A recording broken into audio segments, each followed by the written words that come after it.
আমি আমার ফ্যামিলি থেকে বিদায় নিয়ে গেলাম, হয়তো দেখা না হতে পারে। আপনারা একটা গুলি করে দেখি এটা কি আসল নাকি নকল।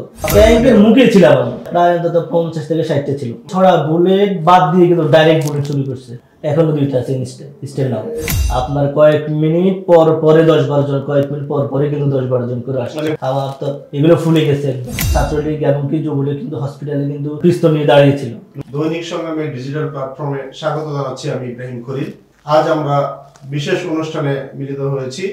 জুলাই বিপ্লবে আহত জনাব নূর হোসেন আজ আমাদের স্টুডিওতে এসেছেন। আপনাকে স্বাগত জানাচ্ছি, বিপ্লবী স্বাগত, বিপ্লবী শুভেচ্ছা। আপনাকে ধন্যবাদ, সংগ্রাম পত্রিকাকে অসংখ্য ধন্যবাদ, আর যারা আমাদেরকে সহযোগিতা করছেন তাদেরকে ধন্যবাদ। আমি ঠিক আপনার কাছে জানতে চাইবো যে এই মুহূর্তে আপনার শরীরটা কিরকম আছে? বুলেট এখানে আছে, তো এটা একটু ঝামেলা করতেছে, ব্যথা করতেছে, তো আমি আমার কাজের পরে সেটা সার্জারিতে যাবো ইনশাআল্লাহ। মানে আরো চিকিৎসা বাকি রয়েছে? জি, আরো চিকিৎসা বাকি রয়েছে। আপনাদের ঋণ আমরা শোধ করতে পারবো না, এই কারণে যে আপনাদের হতাহত আপনাদের রক্তের বিনিময়ে আমরা এই দ্বিতীয় স্বাধীনতা পেয়েছি। আহতটা হয়েছিলেন কোন স্পটে, অর্থাৎ আন্দোলনের সময় আপনি কোন স্পটে ছিলেন? যখন 5 আগস্টে যখন আমাদের স্পোর্ট ছিল হচ্ছে আফতাবনগর, সেইখানে আমি আহত হয়েছিলাম। আপনাদের এই স্পটটা ছিল পূর্ব পরিকল্পিত?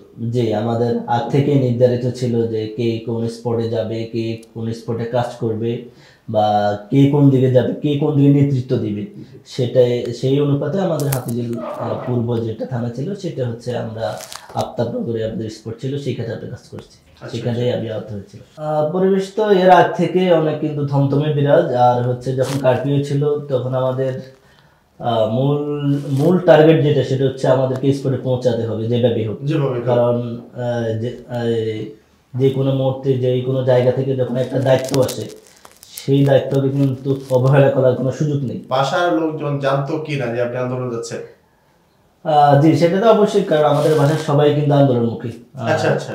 আমার ওয়াইফের ছোট ভাই, সে সিদ্ধেশ্বরী সিদ্ধেশ্বরী কলেজে পড়ে অনার্সে, তো সে তো আন্দোলনমুখী ছিল একবারে প্রথম থেকেই।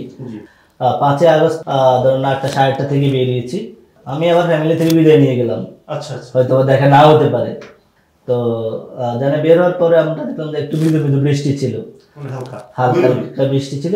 তখন আমরা হেঁটে হেঁটে, আমার সাথে আমাদের একজন ভাই ছিল নূর সাইদ ভাই, আমার কলিগ, তার সেইখানে চাকরি করে। তো আমরা দুজনেই একসাথে গিয়েছিলাম কর্পোরেশন করে যে আমরা একসাথে যাব। তো যাওয়ার পথে আমরা যখন রামপুরা বাজার পর্যন্ত গিয়েছিলাম তখন আমাদেরকে সেনাবাহিনী বাধা দিয়েছিল যে আপনারা ওইদিকে যেতে পারবেন না, হ্যাঁ ওইদিকে যাওয়া বন্ধ, তো সো আপনারা চলে যান, ব্যাগে চলে যান। তা আমরা ভাবলাম যে না, আমাদেরকে তো পিছনে চলবে না, তো আমরা যেভাবে হোক আমাদেরকে স্পটে পৌঁছাই দাও। তখন আমরা যারা স্থানীয় ছিল তাদের সাথে একটু পরামর্শ করলাম যে ভিতর দিয়ে কোনো বাড্ডাতে যাওয়া যায় কিনা, বিকল্প রাস্তা, হ্যাঁ বাড্ডাতে যাওয়া যায়, আন্দোলনমুখী বলি না, যে বাড্ডাতে যাওয়া যায় কিনা। তখন বিচ্ছিন্ন অবস্থায় ছিলেন? জি জি, বিচ্ছিন্ন ছিল। আপনারা একত্রিত হবেন ওই স্পটে? হ্যাঁ, ওই স্পটে। তখন আমি বললাম যে ভাইকে যখন জিজ্ঞাসা করলাম যে এখানে কোনো ভিতরে রাস্তা, হ্যাঁ আছে, আপনারা এখান থেকে সাবধানে কিন্তু যাইতে হবে। তারপরে আমরা আমরা কিন্তু সিঙ্গেলে গিয়েছি, সে আগে বা আমি পিছিয়ে এরকম ভাবে গিয়েছিলাম, আরো কয়েকজনও যাবে, কিন্তু আমরা তখন পরিচয় দিই নাই, আমরা রাস্তাতে যেতে। তখন ওই হাতিঝিলের যে আপনার কালভার্টটা ছিল প্রথম, যেটা রামপুরার উপরে যেটা অবস্থিত, তখন আমরা ওইখান থেকে দেখলাম যে সেনাবাহিনী দাঁড়িয়ে আছে। তখন আমরা না, পুলিশের তো ছিল না তখন, সেনাবাহিনী ছিল। তখন আমরা একটু আবার দাঁড়িয়ে গেলাম। তখন ভাই বললো যে আপনার সিঙ্গেলে যাই আমরা, যাওয়ার সময় কিন্তু কোনো কথা বলা যাবে না। তখন সে সিঙ্গেলে চলে গেল, সেনাবাহিনী কোনো কথা বলতো, তখন আমি ওইভাবে চলে গেলাম। আচ্ছা আচ্ছা। যাওয়ার পরে আমাদের কাছে একটা টেকনিক ছিল, কোনো কথা বলা যাবে না টোটালি। আমরা মিলিত হয়েছি আপনার হাতিঝিল যে ঢুকার সময় যে রাস্তাটা মোড়, সেইখানে দুজন একসাথে হয়েছে। তারপরে আমরা ইস্ট ওয়েস্ট ইউনিভার্সিটিতে ওইখানে আমাদের স্পটে গিয়েছিলাম। ইস্ট ওয়েস্ট ইউনিভার্সিটির ভিতরে স্পট ছিল না, এই ভিতরে বলতে গেটের সামনে। ভিতরে তো একত্রিত হয়েছে আস্তে আস্তে করে। আপনারা ঠিক 9টার দিকে ওখানে পৌঁছে যান? না, 9টা 9:30। প্রথম দিকে আপনারা কতজন ছিলেন? প্রথম দিকে আমি আমার ভাই ছিলাম, তখন কিন্তু অনেকজন ছিল সেখানে, মানে উপস্থিত ছিল। হ্যাঁ উপস্থিত ছিল। তো এখানকার লোকাল এবং ইস্ট ওয়েস্ট ইউনিভার্সিটির কোন স্টুডেন্টরাও এখানে ছিল? তারা আগে থেকে ছিল? জি, আগে থেকেই ছিল। তো আমরা যাওয়ার আগে থেকেই কিন্তু আমাদের কয়েকজন বোনকে নিয়ে গেছে। তখন কিন্তু হ্যাঁ পুলিশে নিয়ে গেছিল। তখন আমরা ধরুন এই রাস্তার থেকে বাইরে হই নাই, আমরা ভিতরে ছিলাম তখন, সতর্ক যে মানে বাঁশি দিচ্ছে যে আপনারা চলে যান, সরে যান। তখন আমরা ওই যে ইস্ট ওয়েস্টের পাশে একটা গলি আছে, জি ডান পাশে যে একটা গলি আছে, আমরা তখন সবাই ভিতরে ছিলাম। তো বাইরে সবাই একসাথে আসলে আমরা আন্দোলনমুখী হবো আর কি, সামনে আমরা স্লোগান দিয়ে আমরা সামনে মানে রাস্তায় উঠবেন হলো এই কারণে জড়ো হচ্ছে। হ্যাঁ জড়ো হচ্ছে, সবাই আস্তে আস্তে আসতেছে। তখন তো বৃষ্টি ছিল, আরো আগে আসার কারণে বৃষ্টির কারণে একটু লেট হচ্ছে। এই যে বললেন যে মেয়েদেরকে নারীদেরকে উঠায় নিয়ে যায়, তখন কি আপনাদের মধ্যে উত্তেজনা তৈরি হয়েছিল কিনা? হ্যাঁ উত্তেজনা তো ছিল, তবে ব্যাস আমাদের ওখানে একজন ইস্ট ওয়েস্টের ভাই একজন নেতৃত্ব ছিল, বললো যে আমাদেরকে একটু শান্ত হতে হবে, নিয়ে গেছে নে আমাদের আন্দোলনকে সফল করতে হবে। এরকম তো আমাদের ভাইদেরকে নিবে, বোনদেরকে নিবে, আবার কিন্তু ছেড়ে দিবে। সো আমাদের উত্তেজিত হওয়ার কোনো কারণ নেই। হ্যাঁ মানে আমাদেরকে কৌশলে এগোতে হবে। তো আমরা ব্যাস এরপরে ঠান্ডা ছিলাম, ঠান্ডা হওয়ার পরে ব্যাস পুলিশ এবার বারবার টহল দিচ্ছে। রাস্তায় উঠলেন কখন? রাস্তায় উঠছি প্রায় আমাদের 12:30 কিংবা 12টার দিকে। তখন সবাই যখন একসাথে জড়ো হলো তখন আমরা স্লোগান দিয়ে সামনে আসছিলাম। পুলিশ কিন্তু তখন আফতাবনগরের মুখে দাঁড়িয়েছিল।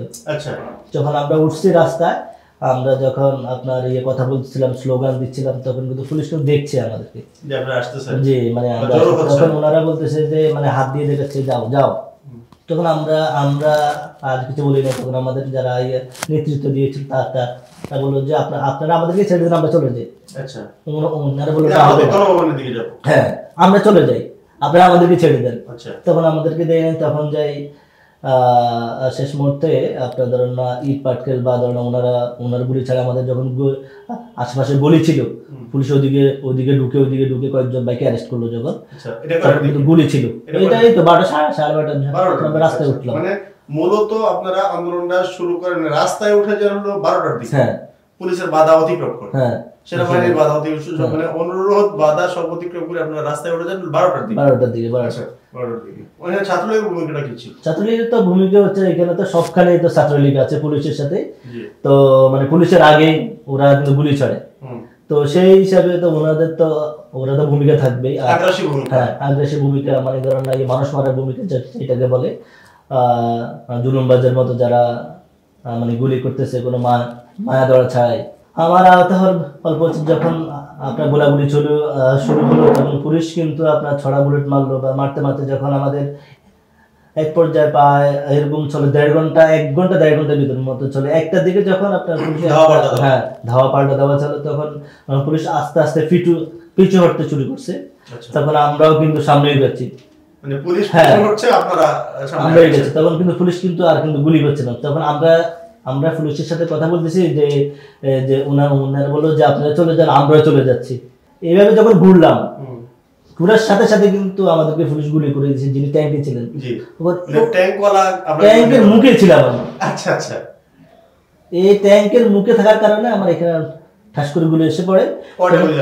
প্রায় অন্তত 50 থেকে 60টা ছিল, ছড়া গুলি। তখন আমি এভাবে ধরে দাঁড়াইছিলাম, যে আমি দেখতেছি যে কি অবস্থা। তখন আমাদের একজন ভাই বলে, এই বাইকে ধরেন। আমি তো পড়ে আপনি প্রথম আহত? হ্যাঁ, মানে ওইখানে প্রথমে আমি স্পটে আহত। তখন আমার একজন ভাই আমাকে একবার হসপিটালে নিয়ে যায় দ্রুতভাবে। তখন সেইখানে গিয়েছিলাম হচ্ছে নাগরিক হসপিটাল। ফার্স্ট আমার যেখানে চিকিৎসা হয়, মানে আবার পিছনে আবার ধরেন কয়েকজন ভাই চলে গেছে। আচ্ছা, আরো আছে কিনা বা আমার আগে দেখলো যে না, ফার্স্টে আমি চলে গেছে। তখন দেখলো যে ফার্স্ট আমি পড়েছি। আচ্ছা, তখন আমাদের কয়েকজন ইউনিভার্সিটির বোন যথেষ্ট পরিমাণ আমাদেরকে সহযোগিতা করেছে সেবার ক্ষেত্রে, আমাদের বাইরে সহযোগিতা করেছে। আমার সাথে যিনি ছিলেন তিনি পরবর্তীতে আপনাদের সাথে নারী কর্মীরাও ছিল? জি। আচ্ছা আচ্ছা আচ্ছা, কয়টায় হলেন মানে হাসপাতালে পৌঁছালেন? হাসপাতালে আমি তখন 15-20 মিনিট লাগছে, কারণ অনেক মানুষ তো, যে আমরা আস্তে আস্তে যেতে আপনার রিক্সা নিয়ে যেতে সময় লাগছে, অনেক মানুষ ছিল। কিন্তু আপনি কিন্তু ততক্ষণে জানেন না যে শেখ হাসিনা পালাইছে কিনা? না, আপনি আন্দোলনমুখী আছেন। আপনি জানতেছেন যে আন্দোলন চলতেছে এবং পাল্টা আক্রমণ চলতেছে, বা আমাদেরকে এখনো ছেড়ে দেয়নি, বা ধরেন পুলিশ তো চলে যাচ্ছে সেটা মাথায় আছে। কিন্তু পরবর্তীতে আবার যে আপনার যে ঝামেলা হচ্ছে, বা ধরেন না এই যে ছড়া বুলেটটা মারলো, তখন কিন্তু আবার সমস্যা হয়েছিল, উত্তেজনা শুরু হয়েছিল। তখন কিন্তু আমি তো তখন তো ওইদিকে ছিলাম। তখন আমাকে দেখার পরে তখন অনেকগুলো কিছু বুলেট বের করেছে। তখন আপনার প্রথম অবস্থায় ছিল, কয়েকটা, আর বাকিগুলো তো মাথার ভিতরে ঢুকে গেছে একদম, তারপর শরীরের ভিতরে ঢুকে গেছে। তখন আমাকে চুল পেলে এবং ব্লাড গুলো বন্ধ করছে আগে।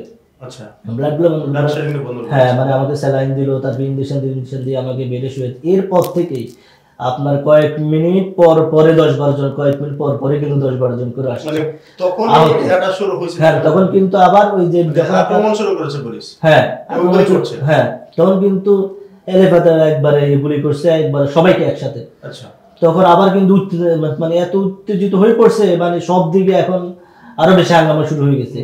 তখন এক প্রকার আপনার যখন আরো বেশি হাঙ্গামা শুরু করলো, তখন তারা কিন্তু আপনার বাড্ডার যে থানাটা ছিল তখন তারা ওইখানে কিন্তু ডুবে গিয়েছিল।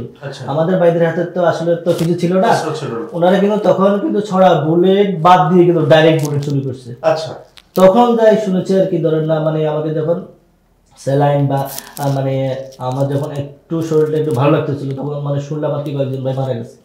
আচ্ছা, মানে আপনি স্পটে মারা গেছে। হ্যাঁ হ্যাঁ, মানে ওনারা তখন একবারে ডাইরেক্ট বুলেট কিন্তু ব্যবহার করতেছিল।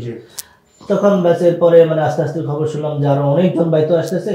তখন আমি দেখলাম যে না, এই আমার সামনে দেখলাম যে কয়েকজন ভাইয়ের পায়ে বুলেট, অরিজিনাল বুলেট।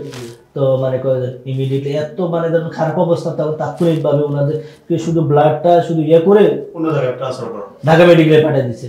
আচ্ছা আচ্ছা, ঢাকা মেডিকেলে দিন হাসপাতালের পরিস্থিতি আপনি কি রকম দেখেছেন? হাসপাতালের পরিস্থিতি কিন্তু ছিল খুবই ভয়াবহ এবং খুবই খারাপ। যখন আমাদের বাইরে হাসপাতালে ছিল তখন কিন্তু কয়েকজন ছাত্রলীগ আক্রমণ করেছিল। আচ্ছা, হ্যাঁ মানে কোপাই ছিল, বারে অনেকজনের একবারে শরীর পেটে গেছে একবারে কেটে। তখন কিন্তু শিলাইয়ের জন্য তখন সেইখানে এমন অবস্থা ছিল, শিলাইয়ের অবস্থা ছিল না, শিলাই যে পূর্বে সেরকম অবস্থা ছিল, জাস্ট আপনার ওষুধ দিয়ে মেডিসিন বা ধরেন বায়োডিন দিয়ে ভালো করে বেঁধে দিয়ে অন্যান্য হসপিটালে ট্রান্সফার করেছিল। তখন শুধু ওইখানে আমাদের ছিল যারা আপনার স্বাভাবিকভাবে আহত হয়েছে, যেমন আপনার ছড়া বুলেট বা অন্যান্য সমস্যা কিন্তু হ্যাঁ অল্প আহত হয়েছে, তাদেরকে মোটামুটি কিছু সময় পেয়েছিল তাৎক্ষণিক।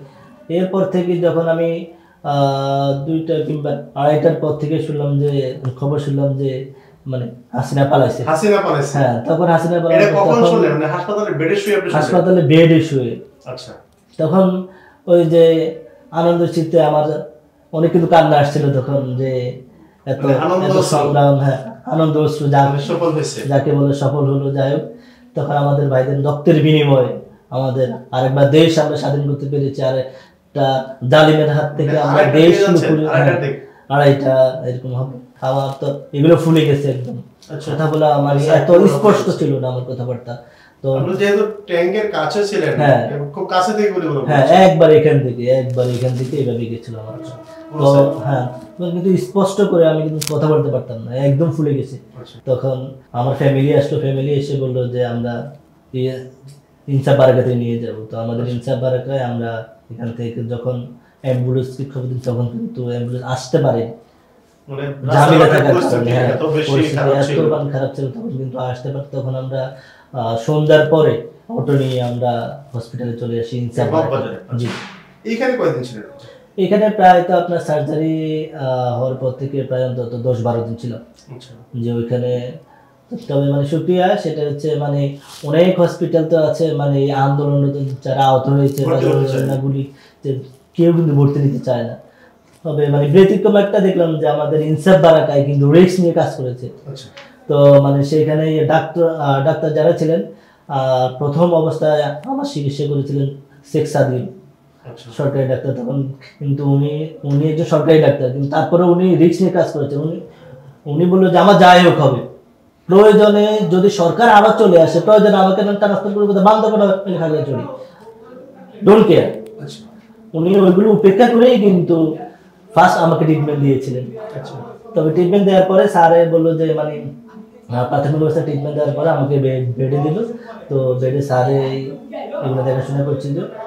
আপনার দেখাশোনার পরে স্যারে একটা চেষ্টা করেছিল যে মাথা থেকে একটা বুলেট বের করার জন্য। স্যারে তো যেহেতু অর্থোপেডিক্স, তো স্যারে একটু চেষ্টা করেছিল। স্যারে তো যেহেতু নিউরো সায়েন্স না, তো স্যারের শরীর থেকে বের করার জন্য চেষ্টা করছে। বললো যে না আচ্ছা ঠিক আছে, যে আপনার প্রাথমিক যে ট্রিটমেন্টটা উনি কিন্তু দিয়েছিল। তো পরবর্তীতে 2-1 দিন পরে স্যারের সাথে দেখা করার পর বললো যে আপনি একজন নিউরো সায়েন্স ডাক্তার দেখেন, যেহেতু আপনার বেশি আপনার মাথায় লেগেছে। মাথায় কয়টা গুলি লেগেছে? মাথায় প্রায় অন্তত 16 থেকে 17টা লেগেছে। এখনো 2টা আছে স্টিল নাও। এটা বের করা সম্ভব না সেদিন আসলে মানে অনেক সময় গিয়েছিল, মানে আমার 11টা বের করতে 7-8 ঘন্টা গিয়েছিল। আচ্ছা, রাতে। আপনি হাসপাতালে যখন ছিলেন তখন কি কোনো আক্রমণের কোনো না সম্ভাবনা ছিল? তখন তো স্বাধীন হয়ে গেছে। স্যার বললো যে আন্দোলন আগে ধরেন না, এর আগে কিন্তু ছাত্রলীগ এবং কি যুবলীগ কিন্তু হসপিটালে কিন্তু আপনার পিস্তল নিয়ে দাঁড়িয়েছিল। মোহরা দিয়ে গেছে। হ্যাঁ, না দাঁড়িয়েছিল, দাঁড়িয়ে আছে, আচ্ছা যাতে কোনো রোগী ওনারা ট্রিটমেন্ট করতে না পারে। আচ্ছা তখন কিন্তু যুবলীগের কাছে কিন্তু ডাইরেক্ট কিন্তু পিস্তল দেখা যাচ্ছে। আচ্ছা তখন তুমি মানে মস্করা করে বলেছিল সেটা কি ভাই, এটা কি খেলনা পিস্তল নাকি? আচ্ছা, তখন কিন্তু ওনারা বলছে যে মানে- এভাবে ধরছে যে মানে আপনি পিস্তল একটা লাগে- গুলি করে দেখি এটা কি আসল নাকি নকল। আচ্ছা। না না না, আচ্ছা, মানে তারা এটা পিস্তলটাকে পিস্তলই মনে করে না, হ্যাঁ। ভয় তো পাই না, হ্যাঁ, বরঞ্চ তখন মশকরা করেছে। মস্করা করেছে। তখন তখন ওনারা কিন্তু দাঁড়িয়েছিল যাতে কোনো লোক ঢুকতে না পারে, আহত লাগবে কিন্তু এর আগে কিন্তু আপনার ইনসাফ বাড়িতে কিন্তু রোগী যায়নি।